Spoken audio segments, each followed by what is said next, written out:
Mr. Chair, respectfully po, this is what I would like to say is why a lot of people are afraid to speak out and are afraid of this Mr. Chair, kasi yun po yung sinasabing prior restraint na parang natatakot kami to speak out. Because, sir, people are watching us. The Filipinos are watching us. And Mr. I know Chair, they're not stupid, sir. They know what Mr. we Chair, mean by thou, what we say by Ms. thou. Krizette, why? Do you feel threatened now? Yes, sir. Are we- Yes, sir, because, sir, may I, yes, sir, I think feel there are threatened many now, people sir. here. I don't think we are harassing you. Sir, not you, sir. Mr. Acidre, sir. Because, sir, may I just share that we have a history because we are both from Leyte. Anyway, yes, sir, and I have been Mr. a Chair, vocal I already, critic, sir. Mr. Chair, if I may. Kailan ka nagsimula sa social media, if you still remember? I'm sorry, I don't remember. Probably, as soon as Facebook was created, I think maybe a year or two after I had an account. I don't remember exactly when. So how do you decide on choosing your topics for your content? My personal content, Yes, for your personal account. I don't decide. Facebook has a what's on your mind field, and what's on my mind in that moment is what I write about. So you would say that all this are simply random, spontaneous thoughts that you have over. Yes. So, do you consider yourself, tinuturing mo ba sarili mo na influencer in addition to your professional role as a journalist? I do not know. I'm not a self-identified influencer. I cannot say that I am an influencer, even if I do have a modest following that's below 500,000, because I don't do lives, I don't do YouTube, I have never gone. I only write on Facebook, that's it. I only write on Facebook. I don't do YouTube, I don't do lives, I don't do podcasts, so. But you are aware that with your significant, your modest following on Facebook, as you refer to it, gives you a considerable audience to your postings. Are you aware of that? Not more than the others. Yes, I do have a modest following, but not more than the others. But are I'm you- not in the level of Thinking Pinoy, Sasrogando Saso at Maharlika. I could still go around. I could still go around, not recognized by people. So no, I'm not an influencer because people don't know me, but I have a voice. Let's put it at that. I have a voice. But then again, I'll bring back the question. Are you aware of the volume, the size of the audience that are listening, are reading your posts? Yes, because the measure is the likes, the number of likes. So sometimes, I believe, syempre, I don't have proof of that, but in my previous Facebook, I believe that I was shadow banned. So my likes in my 480,000 Facebook was around 5,000, maximum 10,000. Now, this is a new account, and I don't think I've been shadow banned yet. I can reach as many as 50,000, even 100,000. So this is the new account. 50,000 for a single post. Yes, for this new account. Okay. Mr. Chair, just want to put on the record that to put everything in context, no, that the resource person on many occasions, several instances in her previous account, and I'm not so sure because I haven't seen the current accounts, have actually written about this representation, has made post against this representation, but I will take the advice of the good Congressman Marcoleta that we politicians, public servants should not be onion skin, and I will make sure that I'll be as objective as possible with my questions. Can I reply to that, Mr. Chair? No, I will continue with my questions, Mr. Chair. Mrs. Krizette, ano po ang klase ng content ng inyong pinopost? Political, personal, lifestyle. And many of these Basically, what my life is in the public. Anything, food, films. Political is a big part because I am politically inclined. I like talking about politics, but it's not the end-all and be-all of my account. How many percent would you consider those would carry political? How many percent of your posts would you consider would carry political themes? In my old account, probably 70, 80%. I'm not sure. I don't measure it's spontaneous. I don't set out to I don't have a quota. And you attribute this simply because you are Because I'm very politically politically inclined. aware and I'm very politically passionate, sir. sa mga content mo, may naalala ka bang pinakamaraming engagements, views, likes, or whatever impressions? Yung pinaka nag-trending na post mo? Top of mind. Sa old account, ang pinaka nag-trending na post was the death of Stanley. It's not a political post, the death of Stanley, the creator of Marvel. Sa new account, my sadness over PRRD spending his birthday alone in his cell in The Hague. Yung sa mga political post mo in the previous account, ano po yung pinaka nag-trending? I don't remember exactly, but it's always about the former president. So sa tingin mo, bakit nagtre-trending ang isang post ni Krizette Chu? I don't know. Maybe because it resonates with people. Because I have never boosted a post. I'd have never bought likes, or I have never paid to get liked or followed. So I cannot speak for my audience or readers, but it's probably common sense that it resonates with them, that there are a lot of people who love President Duterte. May mga contents na sinasabi nilang political, o may mga post ka naman na masasabi mong hindi nag-viral, ano?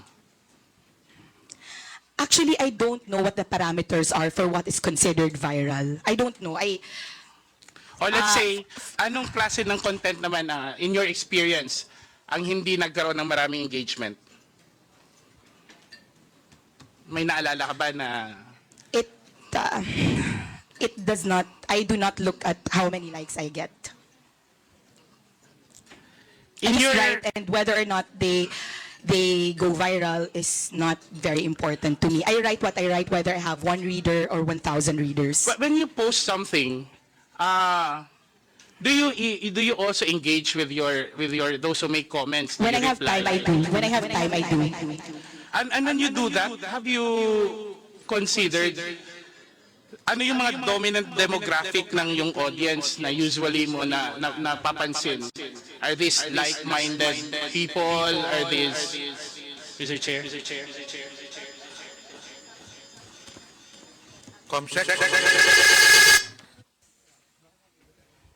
Hello? Okay. Okay na? Okay. So, I assume that, as with any page, you attract like-minded people. So the reason they're on my page is that they read me because they think I think like them. So even with, and it's not just political, even if you have pages for hobbies or entertainment, the people who go to your page are the people who like reading that sort of thing. And you think this is the reason also why people follow, they like, they comment your post because they agree with your posts? Probably, yes, I think so. And you think... But just to clarify, I also have people who go to my posts just to oppose what I say. So it's not as if it's an echo chamber. It's not. Because there are people who go to my page and there are people who are trolls. And when you look at their accounts, those are new accounts, locked profiles, and they say the same thing. So it's not there's no echo chamber in today's social media because there are trolls on pages and there are people who oppose what you say. It's good that you pointed that out, but let me ask, do you think in your engagement with those who are posting, with your post, you think that the content of your post actually influence the minds of other social media users? Have you ever found yourself quoted, reposted, shared in other social media accounts? Yes, they are, but I always maintain that they would not be reading my page if they were not already feeling or thinking what I'm feeling. And a lot of the feedback that I get is that people saying, you articulate what I am feeling, except that I do not have the words or the talent to say that. So I think majority of my readers are those people who want to express their frustrations or express their hopes, and are not just, I do not have my writing skills. It's good that you mentioned about feedback. So, have you ever received feedback that people are actually saying it's good that you expose this, that you wrote about this because I'm learning, I get to know what's happening, I get to understand the issue more? Yes, but that's not specific to social media. I am an editor, and if I write articles for the newspaper, it's always all the articles that you write, whether they're for social media or for traditional media, you're writing it to expose, inform, entertain, empower. But let me go back to the social media. Let me limit to the social media posts. Have you ever received feedback saying that they have learned, they're thankful that you have exposed, they have learned something, they've been influenced by the information that you posted in your social media account? Sir, I do not think that I am at the level of investigative journalist who have exposed something. I just say what unfortunately, I'm not the kind of journalist who can do exposés. So unless it's something of my personal knowledge, I don't think that somebody has thanked me for exposing something. So are you sure that in your social media post, whether in your previous posts or not, you have not exposed any public official or agency of the government whatsoever? Remember, you're under oath. Not that I remember, and I know that I'm under oath. I don't remember anything exposing a public. And if I'm going to do it, I'm going to do it in my job for Manila Bulletin, not on my page. So I am more protected by my office. I will go back to the question. Ibig sabihin ba sa social media posts mo, wala kang sinabi na nag-e-expose ka sa sino mang opisyal o ehensya ng gobyerno tungkol sa in the conduct of their official duties? I don't remember any exposés I've done. Mr. Chair, is it possible that the committee subpoena Meta for a copy? I understand that Meta keeps a digital copy of all the postings over a considerable time. I move that we subpoena the social media posts of Mrs. Krizette Chu. There's a motion. Any second? Any objection? There being none, motion is approved. Thank you, Mr. Chair. I know you're a professional journalist, Krizette, and I know you're well trained and you studied abroad, and you have a good appreciation of what it takes to be a journalist. By referencing from that, would you describe the extent of your influence? How would you describe the extent of your influence online, and what responsibility do you think comes with that influence? I am I'm not comfy with the idea that I am responsible for something because I just write. As I said, I'm very careful before all these things, Mr. Chair, before I was included in the top 40 vloggers, fake news, Pogo funded. I have never spoken my politics, not on YouTube, not on Facebook. I just write. So I don't feel like I am an important political commentator. I write what I feel, but I'm not one of those people na people will think about because I have discussed it. I have engaged with other people. I write what I say. I write what I think, and that's it. Sometimes I answer the comments on my page, but that's the limit of my political conversation. So if you're going to ask me what I think my influence is, then I cannot answer it. Maybe it's better to ask other people if they're affected by what I write and if they feel like I influence them. Earlier you mentioned you have a following right now of how many? About 250. 250,000? Mm-hmm. And in your previous account, how many? 480,000. And then in your average impressions for every post is around 10,000, if I'm not mistaken. That's the number you said earlier. In my new page, in my old page, about 5,000 to... In your new page? About 10,000. 10,000 in per my new post. page. Don't you feel any responsibility to speak the truth and what's factual? Yes, I speak my truth. I'm under oath. I mean, what yes, I'm I saying speak is, my truth. don't you think having such a number of following with that influence, let me call that influence, that a certain degree of responsibility comes with it? Of course, there's a responsibility. That's why I use my training in journalism to make sure that nobody can ever call me out and say it's fake news. I can make mistakes, and I can make mistakes, but they're not glaring mistakes. And they're still going to be, I'm still going to have the same opinion from that So, same Mrs. mistake. Krizette, you stand by saying that you are faithful to your journalistic training in the course of determining or choosing the content, the tenor, and the language of your post. Yes or no? Sorry, can you please repeat that? Do you stand by your statement saying that you make sure that you're faithful to your journalistic yes, training sir. in I make terms of, sure that in terms as of, far as let me continue first. In terms of the content, the language, the demeanor with which you post, you make your postings. as far as I can, as far as I'm knowledgeable, I post what I feel. Maybe at the moment, maybe when I'm very angry, I post some things that are more inflammatory than when I'm more calm. But basically, those are my feelings. So, so sir, there will be times that I will be more angry And the towards one postings, politician over Ms. another Krizette, time. I'm still going to be angry at them. Let me ask a question. So you mean when you speak something inflammatory on you post something inflammatory on your Facebook account, you don't mind whether people will be influenced by those inflammatory statements or not? Those are my opinions, and I believe I have very intelligent readers. So if they think that I am lying, they can call me out. If they agree with me because they've used their own eyes, then they can investigate for themselves. Those are my opinions.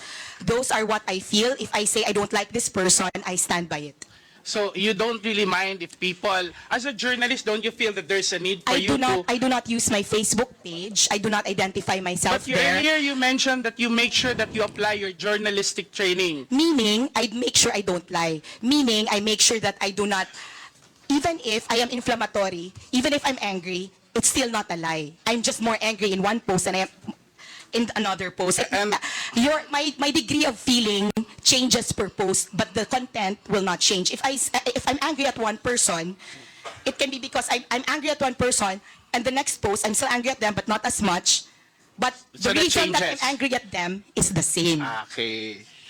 Before we proceed, may I remind the resource persons, when you answer, please address the chair first. Sir, And, sorry. Okay, sir, Mr. Chair. Let the interpolator finish the question before you answer. Just a reminder. Yes, sir. Sorry, sir. In your training for journalism, you majored in journalism, right? Communication arts Yes. and publishing, sir. Are you aware of the psychological phenomenon called illusion of truth effect? I'm not sure we discussed it, sir. So Mr. Chair. it means that when a repeated information is repeated again and again, it's likely to be perceived as true regardless of the factual accuracy. Okay, sir. For the record, let me ask, have you ever unknowingly or knowingly repeated content that turned out to be false or misleading? Have you ever? In the course of your posting, have you ever repeated content? Knowingly, no. Unknowingly, I am not sure. Mr. Chair, I ask that because I would like to draw your attention to this post dated March 13 under her new account, Krizette Chu. May I ask the Secretariat to flash it on the screen, where the resource person posted, and I'll read the first paragraph. May mga pulis at military daw na nagre-resign kasi hindi na daw nila kaya. Marami daw. They cannot be part of this government daw. Krizette, Mrs. Krizette, would you confirm that this account is yours? Yes, sir. And Mr. Chairman, that's not fake news because there were TikTok. wait. And kindly, sir, Mr. Chair. finish the post, sir, to read. Finish the... Kasi nakakahiya. Hindi ako, sir. Ms. Krizette, as I've said, please let the representative finish the question first before you answer. Let us observe proper decorum. So this is your Facebook account. Yes, sir. Did you post this? Yes, sir.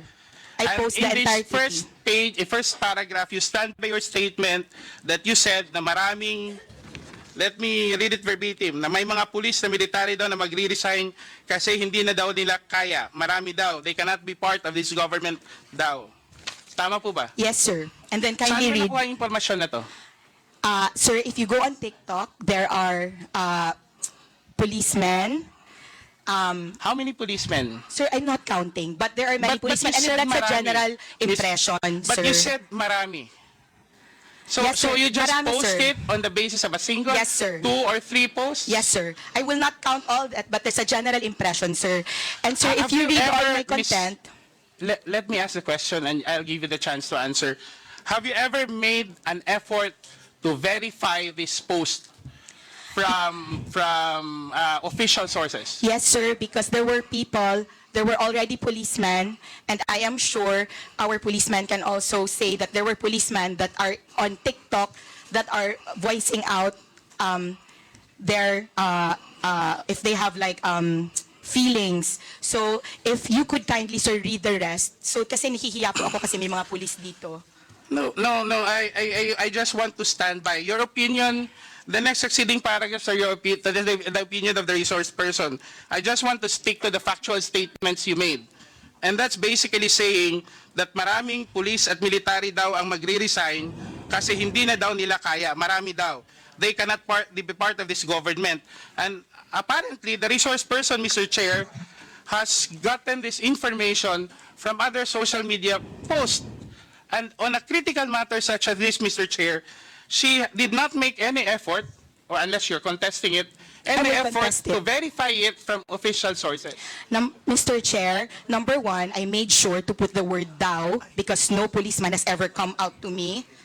Well, before, but it was in my old when they would talk about their discontent. Earlier you said you don't want to write a lie. Yeah, and that's not a Let me lie, ask you, sir. That's not a lie, the sir. resource person, naniniwala ka ba sa katotohanan? As a journalist, Of course. ang pagsasabi ba ng hindi totoo,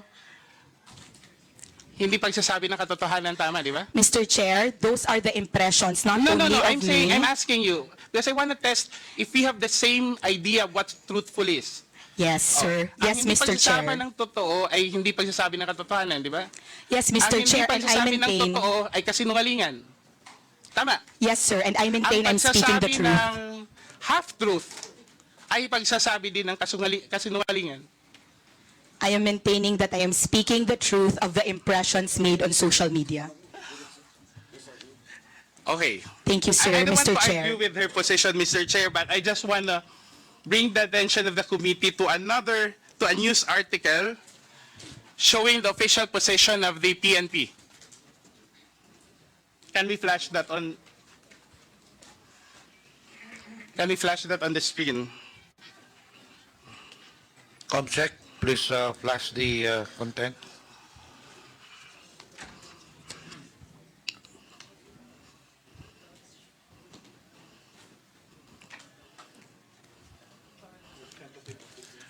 Okay, this is a press release. I think this is a news article from, if I'm not mistaken, from the Philippine Star, saying basically, according to the spokesperson of the PNP, hindi daw totoo ang nasasabing mass resignation ng mga miyembro ng PNP.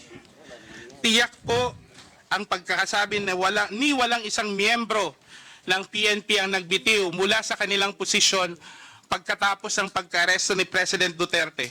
Pinabulaanan nga po niya ang ilang partikular na mga post at larawan na kumakalat sa social media tungkol dito. So have you read this article after your post? Mr. Chair, no, I have not read that article. And Mr. Chair, this article exactly affirms what I said earlier, that the mass impression of laymen like us, civilians like us, that there were mass resignations. The fact that the PNP... But Madam Chair, Mr. Chair, you just said, yet you do not share lies on your post, sir, diba? Sir, I shared, ano tawag? Mr. Chair, that's what I said. Kaya ako nag-include ng daw. These were impressions. The fact, sir, that our PNP had to write a press release means kami na hindi kami, wala kaming statistics. These were the impressions that were coming to us. So you're saying that And, this is something sir, that can I you also just... finish? Okay. Why it's not fair here? Okay, Mr. Chair, does it mean that you have simply written this post out of your personal impressions or the impressions of you believe are posted in other social media without even making sure whether there is enough basis or have made any effort to verify your statements? Mr. Chair, if I am not an insider in the PNP and they had to release that information, it means that they are correcting the general impression of masses like us. The fact that they had to write it means that there's a general impression, and to our policeman here, I would like to And when you make address you those, that, Mr. Chair, when you make those impressions, you don't have any regard whether, now you find yourself apologizing to the policeman No, here. sir, the So you reason I am didn't make any apologizing effort- is because my post was Mr. not Chair. about... Mr. Chair, can I Point of just order. please give me time to explain? Because it's been talked, Ms. sir, Krizette, kindly... in accordance with our rules, as I've said earlier, this will be the third time that I'm telling all the resource persons, let the interpellator finish the question first. And in fact, if I impose the rule strictly, the resource persons can only speak until I recognize you. Thank So, you, sir. kung pwede lang patapusin nyo yung tanong bago kayo sumakot para hindi tayo magkakagulo rito. Babalikan ko yung tanong ko. Thank you, Mr. Chair. Ms. Krizette, sa dami ng followers ninyo, in putting out information or posting items such as what has been presented before this committee, are you saying categorically that you do not feel any responsibility for the weight and for the consequences of your posts? Can I answer now? Yes. Okay. Mr. Chair, I am saying that I am merely writing about what I see as the pulse of the masses, which is that they were afraid that there were policemen. That's why also I am very careful that I said daw.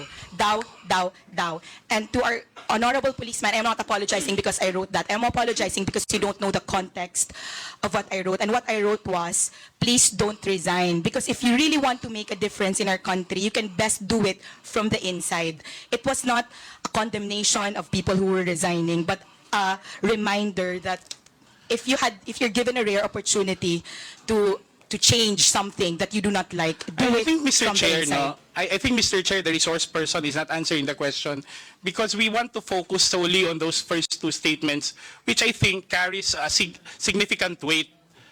Yung pagsasabi na maraming pulis ang nag-resign at nagbibitiw. Whether it's daw or what, we're presenting a scenario that could be harmful even to national security. And in fact, if you ask me, personally, there should have been legal consequences for this. I don't know. We have a representative from PNP, so we can hear from it. Mr. Chair, do we have somebody from... Yes, General Torre, can you please answer? Mr. Chair, General Torre, have there been any incident of massive resignations following the arrest of the former president? If the qualification for the word massive, sir, is more than the normal, then there's none, sir. But there are regular resignations, but it's not connected to this issue, sir. Thank you, Mr. Chair. What I'm trying to point out, Mr. Chair, is kung hindi ang isang social media influencer or somebody who uses social media doesn't feel responsible for one's postings, no? At even doesn't consider that whatever effect it may have on the minds of many others na nagbabasa o nakakabasa dun sa mga posts niya, I think, Mr. Chair, we're treading in dangerous ground here. Kasi clearly, an audience of 10,000 per post is no small following. And I think, whatever the circumstances are, it's incumbent upon those who use social media to take responsibility for their postings, especially when such matter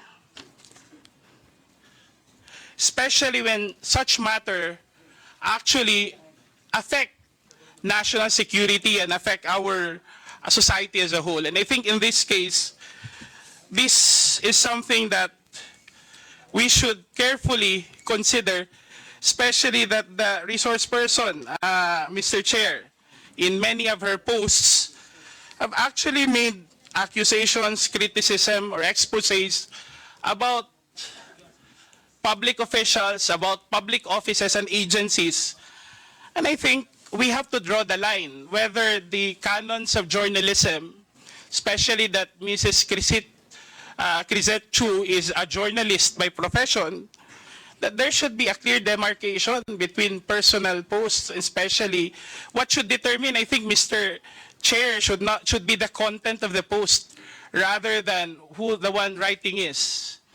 And especially in the case of Mrs. Krizette Chu, her being a journalist, make sure that a serious journalist, as she mentioned, will not publish rumors. Because basically, the way she explains it is that she has made this post on the basis of social media rumors. The ones who publish social rumors are actually those who are showbiz reporters. So the article on the resignation, and you can see in the following post, there has been no effort, Mr. Chair, to actually verify it. May I ask the resource person again, Mr. Chair, after learning, have there been any efforts on your part to rectify or to correct the impression that you said you've articulated in your social media post? Mr. Chair, can I answer this, sir? He's belaboring the point that this is news. It was not news. The reason I said daw was that it was not news, but for me, that if this was true, and you could read it in my post, if totoo ito, please don't do it. I did not say, you can make a difference, you can make a distinction if you were trained in journalism between establishing something and saying, if this is true, please don't do it, and announcement, many policemen have resigned. That's the difference. I wanted to predicate what I wrote with something that was daw because it was a reminder to our policemen that please do not leave us, please think it through, that you can do more inside. So sir, for me it was more an opinion piece based on the general impression of when I wrote it, sir. So now it's an opinion piece, Mr. Chair. That's how she's referring on it. Facebook are opinion pieces po, So, sir, Mr. Chair, this would be my last point. Would you agree, Mrs. Krizette, if you would, I would be so direct that what you've written on your post is simply somebody's ranting, sensationalizing a rumor heard on social media without no effort to verify, with simply the effort to create some questions or to insinuate a situation that would actually affect national security. Because that's how you explained it. You simply sensationalized a rumor you heard online without considering, without even taking the effort to verify, and without considering the possible effects on national security on a matter that is very sensitive given the political situation of the country right now. And you feel no responsibility whatsoever to the 10,000 impressions or readers that who may be influenced by the opinions that you raised. You really don't care about what people will do or say or take after reading your post. Is that correct, Mrs. Krizette? Mr. Chair, I will reply now. Okay, sir, I do not feel any responsibility because my conscience is clear. It was not phrased as news. It was something... na, Mr. Chair. Sir. I agree na. I'm not saying, I agree with what you're saying. It's not news. But you simply sensationalized on social media a rumor that you've heard or read or whatsoever without any effort to verify it as a responsible social media user, and without consideration that given your following, the people who read and actually listen to you on a matter that's sensitive to national security. Mr. Wala Chair, kang may I- pakialam kung anong gagawin at iisipin ng mga tao. Basta sinulat ni Krizette Chu, naniniwala yung mga tao, bahala maniwala sila hindi. Wala kang pakialam doon. Mr. Chair, may I already reply? The fact that the PNP felt there was a need to issue a clarification meant it was not me who thought about it, that it was the general sentiment of a lot of people because there were a lot of posts going around. I never claimed to have first-hand information about this. That's why it was very important to me to say But marami neither daw- did you, Mr. Chair, neither did you say also in the same post that I do not have a first-hand information about this. Diba? Yes, Wala ka Mr. naman Chair, sinabi. that was why I said daw, and it was not faced as a news. 3 words but does not, but for me as a reminder to our policemen, sir. Okay, granted arguendo that that's the case, no? Now that the PNP has actually explained, and you even hear General Torres say, Mr. Chair, Mrs. Krizette, that it's not true. Are you willing to apologize for anybody who may have thought wrongfully?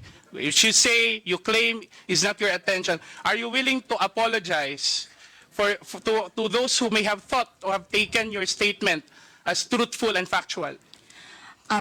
Sir, I will not apologize only because if you read the entire post, it was to support the PNP and it was a good post. It was not news. So, sir, I'm sorry if you think if Mr. Chair, I'm saying, aminado naman ho ng resource person na nakuha lang niya yung chismis sa social media.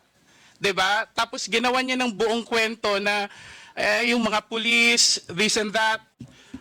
That I would leave it to you because that's your opinion, calling on the police for whatever.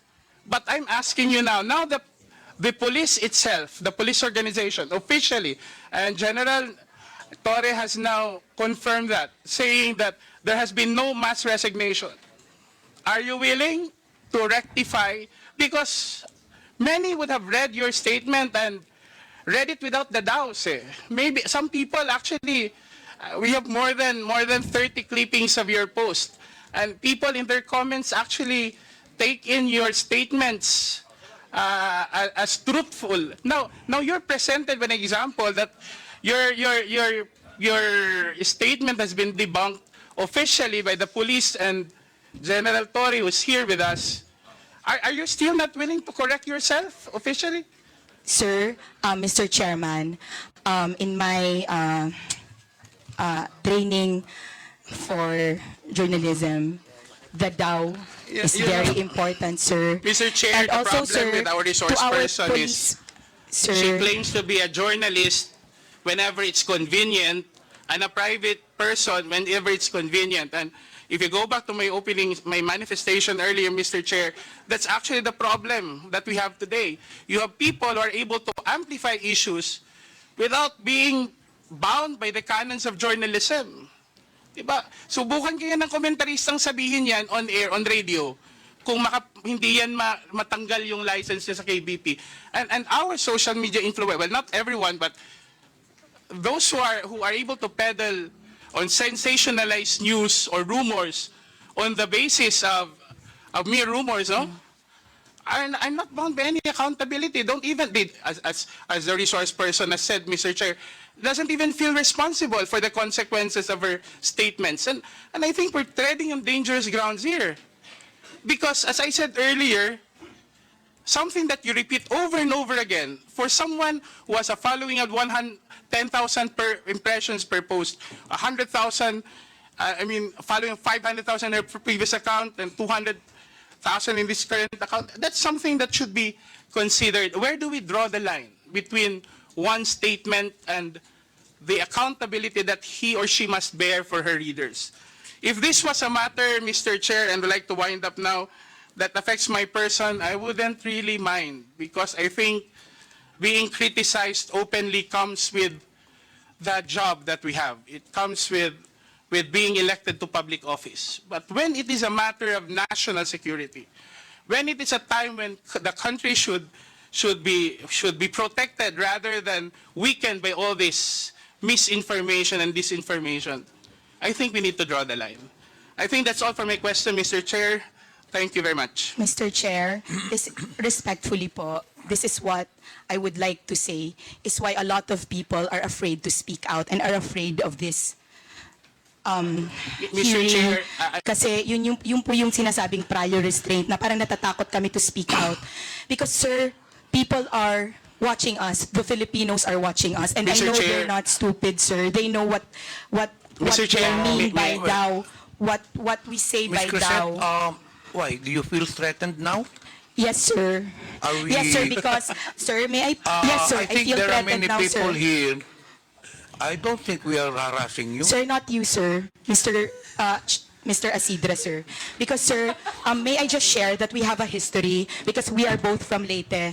Anyway, And, yes, sir, and I have been Mr. a Chair, I vocal already, critic, sir. Mr. Chair, if Ms. I may. Krizette, I think Representative Acidre has already finished his Thank you, sir. interpolation. Sorry, so sir. maybe Mr. Chair, I already said in my opening statement that whatever she posted many things about me, but I would not discuss that. But I think criticisms like that, however unfair it is, comes with the territory of public service. But for someone to comment on national security, for an issue that affects our country, I think that's when you draw the line. I don't think this is about silencing anyone. I don't think this is harassment, because why would you feel harassed when you believe that you've been saying the truth? Because no amount of harassment can ever drown the truth. But if you've been using such power and influence to sensationalize, to influence, to manipulate adversely, without taking even responsibility for what you said or wrote, I think that's not silencing someone. That's just putting it right where personal responsibility should be upheld. And that's it, Mr. Chair. before we continue.